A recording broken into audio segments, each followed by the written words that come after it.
How you doing today? This is Rick Mercadante, and this is my presentation on caffeine for AES 6300, exercise and sports nutrition.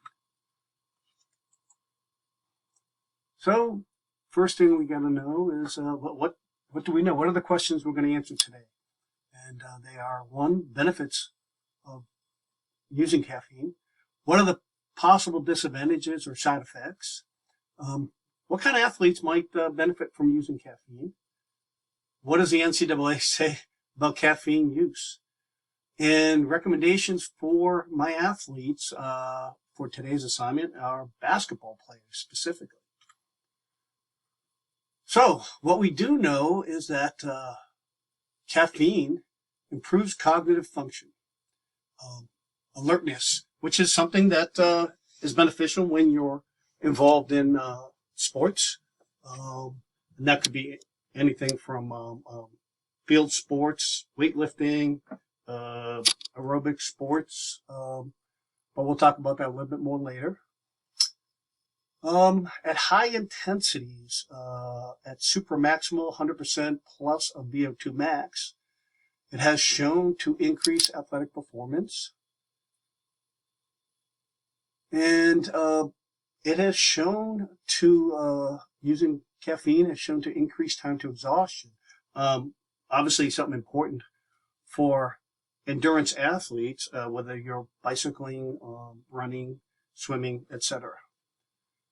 For some athletes, depending on your sport, it can be used as a potential slimming agent.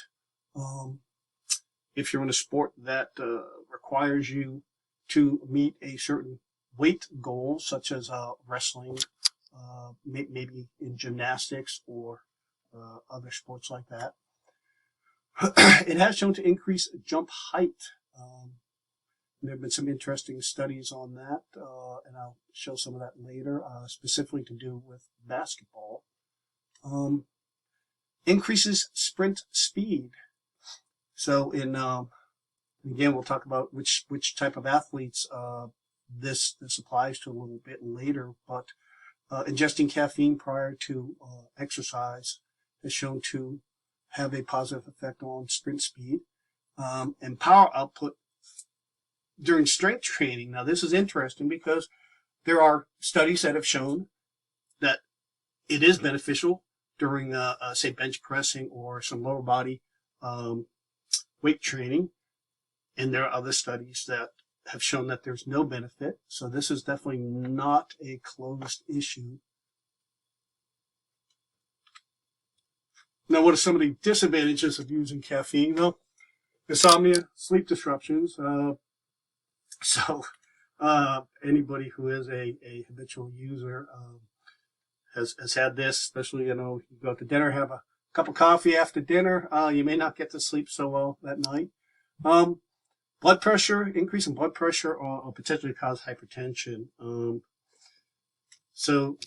This has been shown. Now, for the type of people we're talking about, this may not apply. Young, trained athletes who are in shape, this may not be as much of an issue, but something to look out for.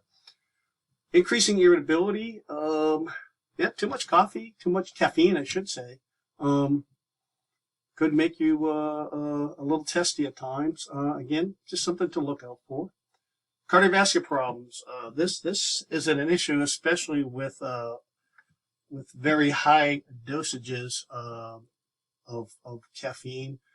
A lot of your sports drinks now that come with high dosages, that could bring up potential heart or could affect potential heart arrhythmias that you may not know were present. Dependence and addiction. I know plenty of people like this. They miss their morning coffee and they get headaches. I fortunately am not one of those people. I do enjoy my cups of coffee in the morning and even in the afternoon, but I don't have that dependence because there are days when I don't have it and it doesn't change my day. Now this next one is interesting. Genetics plays a big part on how you respond to caffeine. So unfortunately, we can't give standardized advice on how much to take. It really depends on your own genetics. And that last bullet there, habitual users may not get the same benefit as non-habitual users.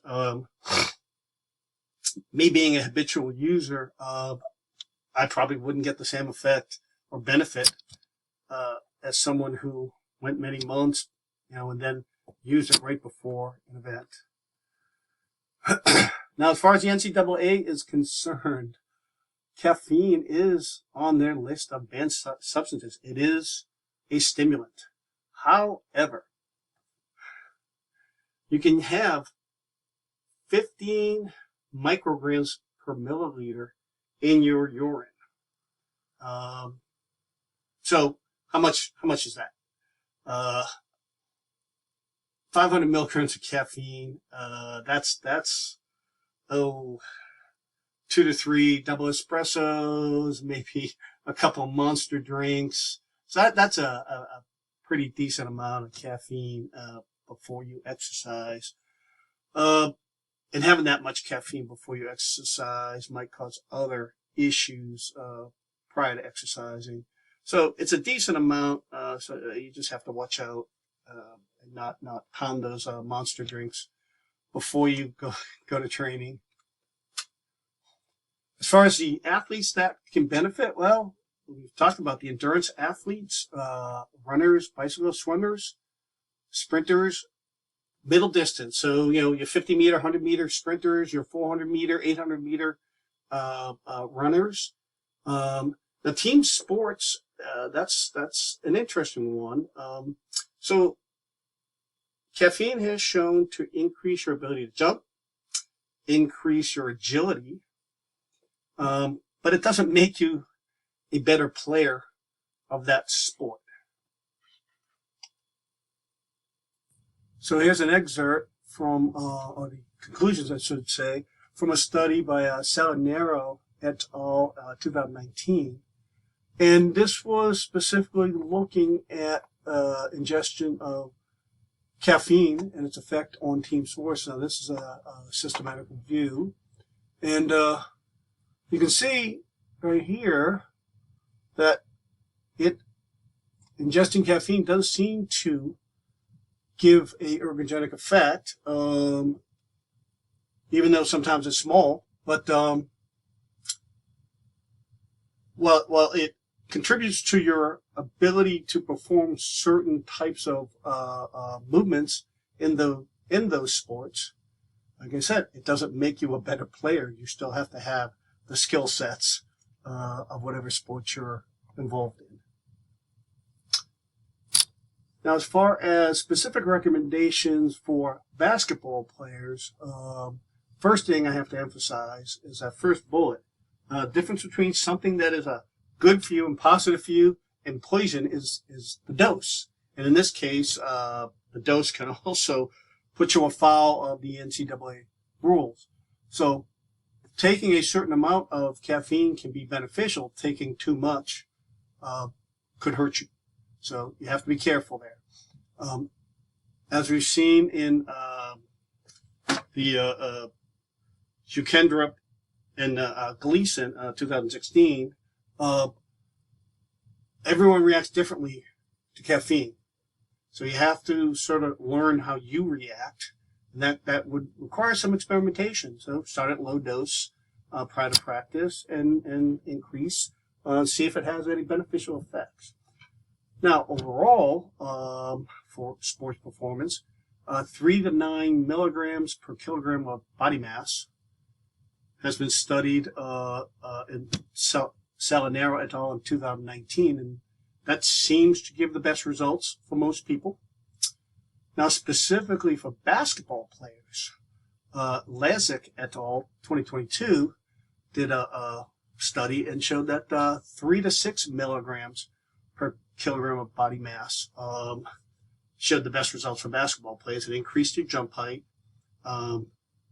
improved on-court agility, and helped with fatigue resistance when it came to getting up and down the court, amount of free throws, and the amount of simulated body contact that a player could withstand without getting tired. So that 3 to 6 milligrams seems to be the best place to be. But got to keep in mind that caffeine will not make you a more talented player. So you got to have the skill sets to start it off. And here's my reference page, and thank you. And that's it.